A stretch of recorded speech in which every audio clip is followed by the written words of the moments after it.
قرآن مجید میں آتا ہے 309 برس تک اصحاب کہف غار میں لیٹے رہے. اب قرآن کو پڑھیے، وہ غار میں تھے 309 برس تک،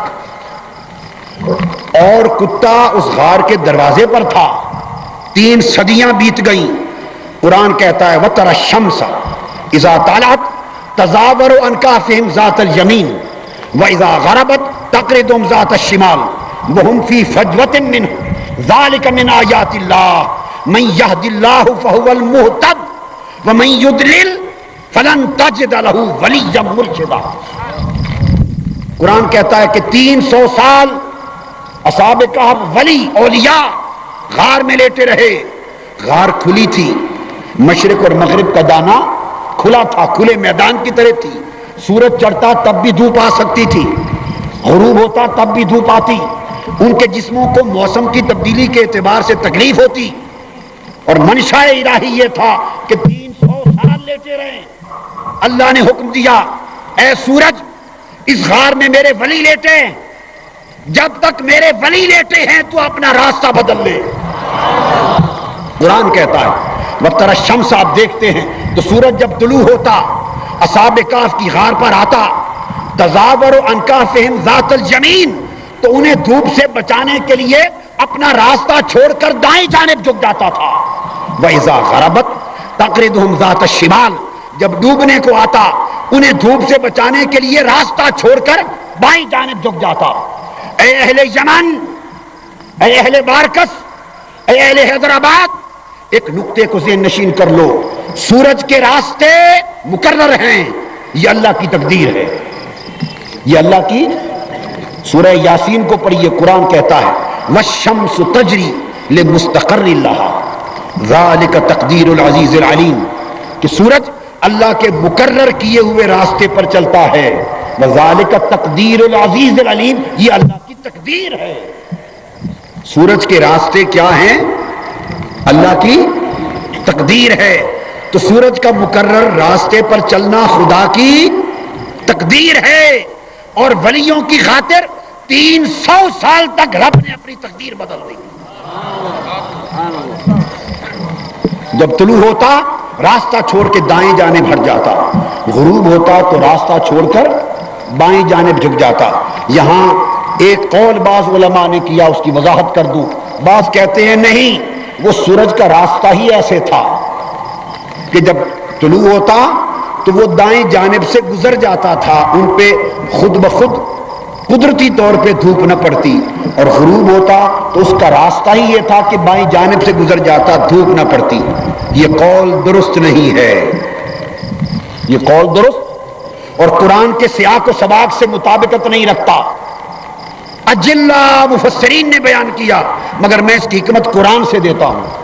اگر یہ قرآن کے مطابق سورج کا راستہ ہی یہ تھا، اور وہ اپنا راستہ چھوڑ کے دائیں بائیں ہٹتا نہیں تھا بلکہ راستہ ہی یہ تھا، تو پھر یہ کہنے کی ضرورت کیا تھی ذالک من آیات اللہ، یہ سورج کا دائیں ہٹنا اور غروب کے وقت بائیں ہٹ جانا یہ اللہ کی خاص نشانی تھی.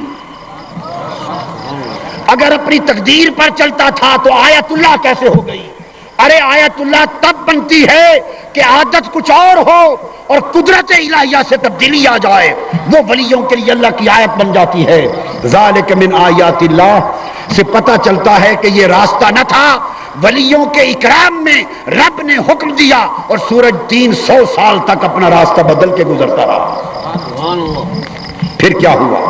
قرآن کہتا ہے من یہد اللہ فہو المہتد، ولیوں کی شان یہ کہ اللہ جسے ہدایت دے دے وہ مہتد، ہدایت یافتہ ہو جاتا ہے. اور یہاں ہدایت کا بات کا مطلب کیا ہوا؟ کیونکہ ولیوں کی بات ہو رہی ہے. اللہ جنہیں ولیوں کے مقام سے شناسا کر دے، اللہ جنہیں اولیاء کے مقام کی معرفت دے دے، اللہ جنہیں اولیاء کی راہ پر چلا دے، وہ ہدایت ہے. اور فرمایا جسے اللہ ہدایت دے دے وہ ہدایت یافتہ ہے. وَمَن يُضْلِلْ، اور جسے اللہ گمراہ کر دے یعنی ولیوں کی راہ سے ہٹا دے، جو ولیوں کی راہ سے ہٹ جائے وہ گمراہ ہے. فرمایا فَلَن تَجِدَ لَهُ وَلِيًّا مُرْشِدًا، فرمایا جو گمراہ ہو جائے اسے کوئی ولی مرشد نہیں ملتا. تو ولی کا مرشد ہونا یہ ہدایت ہے اور ولی مرشد کا نہ ملنا گمراہی ہے۔ اب قرآن کہتا ہے کہ ہر 6 ماہ بعد مفسرین کہتے ہیں وہ کروٹ بدلتے تھے، قرآن کہتا ہم ان کی کروٹ بدلتے تھے۔ اب اللہ کا فیض تھا، اس پر اثرات تھے، غار میں لیٹے ولی کروٹ بدلتے تھے، مگر کیا ہوتا؟ وہ کتا ولیوں کے فیض سے غار کے باہر بیٹھا، ہر 6 ماہ بعد اس کی کروٹ بھی بدل جاتی تھی۔ اور قرآن مجید میں کتے کے بیٹھنے کا انداز بیان ہوا ہے، فرمایا وَقَلْبُهُمْ بَاسِطٌ ذِرَاعَيْهِ بِالْوَصِيدِ، اور کتا اس طرح اپنے ہاتھ اور پاؤں ٹانگیں بچھا کر اس انداز کے ساتھ بیٹھا ہوا تھا۔ اہل بارکس مجھے بتائیے، کبھی آپ لوگ بھی گھر میں کتا رکھیں، شکاری کتا ہو، حفاظت کا کتا ہو، بھلے جتنا اچھا اعلیٰ نسل کا ہو، کبھی آپ نے اس کے بیٹھنے کا جو طریقہ انداز نشست اس پر بھی غور کیا کہ میرا کتا اس طرح بیٹھتا ہے؟ کوئی شخص ہاتھ کھڑا کر کے بتا دے کہ اس نے اپنے کو، نہیں میں بات کر رہا ہوں کہ کبھی یہ بھی کوئی بیان کرتا ہے کہ میرا کتا جی اس طرح بیٹھتا ہے؟ جیسے بیٹھتا ہے بیٹھتا رہے، کتے کے انداز نشست کو بھی اگر کوئی بیان کرنے کی بات ہے؟ کتا یوں بیٹھے ہے، کتا یوں پاؤں پسار کے بیٹھتا ہے، اس کروٹ بیٹھتا ہے، ابھی یہ بھی کوئی موضوع ہے جو بیان کیا جائے؟ بولیے، کوئی شخص اپنے کتے کے بیٹھنے کے انداز اور کتے کے بیٹھنے کی ادا کوئی بیان کرتا ہے؟ بولیے، کرتا ہے؟ اس لیے کہ یہ کوئی موضوع ہی نہیں کہ کتے کے بیٹھنے کی ادا بیان کی جائے۔ ارے کوئی دنیا میں نہیں کرتا، لیکن وہ کتا چونکہ ولیوں کا محافظ بن کے بیٹھا تھا، ولیوں کے ادب میں بیٹھا تھا، ولیوں کی صحبت میں بیٹھا تھا، اس لیے رب نے قرآن میں کتے کی بیٹھنے کی ادا کو بھی بیان کر دیا۔ فرمایا کتا غار کے دانے پر اس طرح پاؤں بچھا کے بیٹھا تھا، تو کتے کا ذکر قرآن میں آ گیا۔ کتا قرآن اللہ کے کلام کے اندر ایک موضوع بن گیا، ویسے پلید شے ہے۔ ارے کتا اگر ولیوں کے ادب میں آ جائے، کتا ولیوں کی محبت میں آ جائے، کتا ولیوں کی سنگت میں آ جائے، کتا ولیوں کی صحبت میں آ جائے، تو خدا اسے بھی اپنے کلام کا موضوع بنا لیتا ہے۔ اس کا درجہ بلند ہو گیا، اس کا درجہ بلند ہو گیا۔ اب آگے اس کے بعد ایک بڑی لطیف بات آگے کہنا چاہتا ہوں، اسی قرآن میں، قرآن سے نہیں ہٹوں گا۔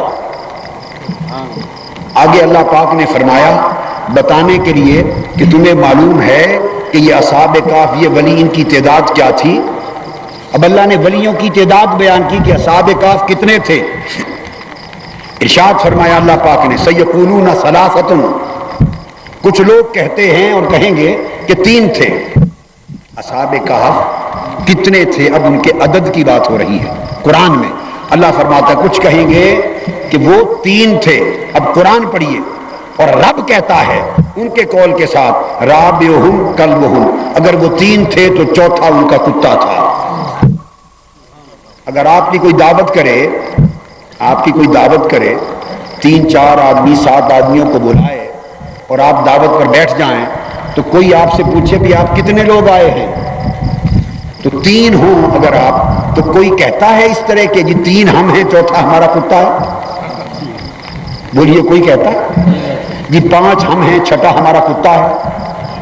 آپ کتنے لوگ آئے ہیں؟ جی 7 ہم ہیں 8واں ہمارا کتا ہے۔ کوئی یوں بولتا ہے؟ بولیے بھائی، یہ کوئی بات ہے کرنے کی؟ نہیں ہے۔ اب رب کا کلام سنیں، ثلاثۃ رابعہم کلبہم، فرمایا وہ 3 ہیں، چوتھا ہمارا کتا ہے۔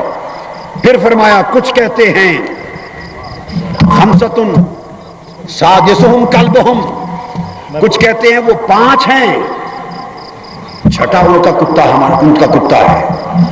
پھر فرمایا وَيَقُولُونَ سَبْعَةٌ وَثَامِنُهُمْ كَلْبُهُمْ، کچھ کہتے ہیں وہ 7 تھے ولی اور 8واں ان کا کتا ہے۔ گویا جس کتے نے ولیوں کا ادب اختیار کر لیا، ولیوں کی محبت اختیار کر لی، اولیاء کی سنگت اور صحبت اختیار کر لی، رب نے اس کتے کو صلہ یہ دیا کہ جہاں جہاں ولیوں کا ذکر آ رہا ہے، ولیوں کے ساتھ ان کے خادم کتے کا بھی ذکر آ رہا ہے۔ تو قرآن میں جہاں اصحاب کہف کا ذکر آیا، کتے کا ذکر ساتھ آیا، اور آپ جا کے دیکھیے کہ جب اصحاب کہف اب جنت میں جائیں گے ان کا کتا بھی جنت میں جائے گا. تو کیا وجہ ہے کتا ہو کر ولیوں کے سبب سے جنت میں جائے, اور کوئی ولیوں سے سنگت ادب اور محبت رکھے اور مومن ہو مسلمان ہو تو ولی کے صدقے سے کیا وجہ ہے وہ جنت میں کیوں نہیں جائے؟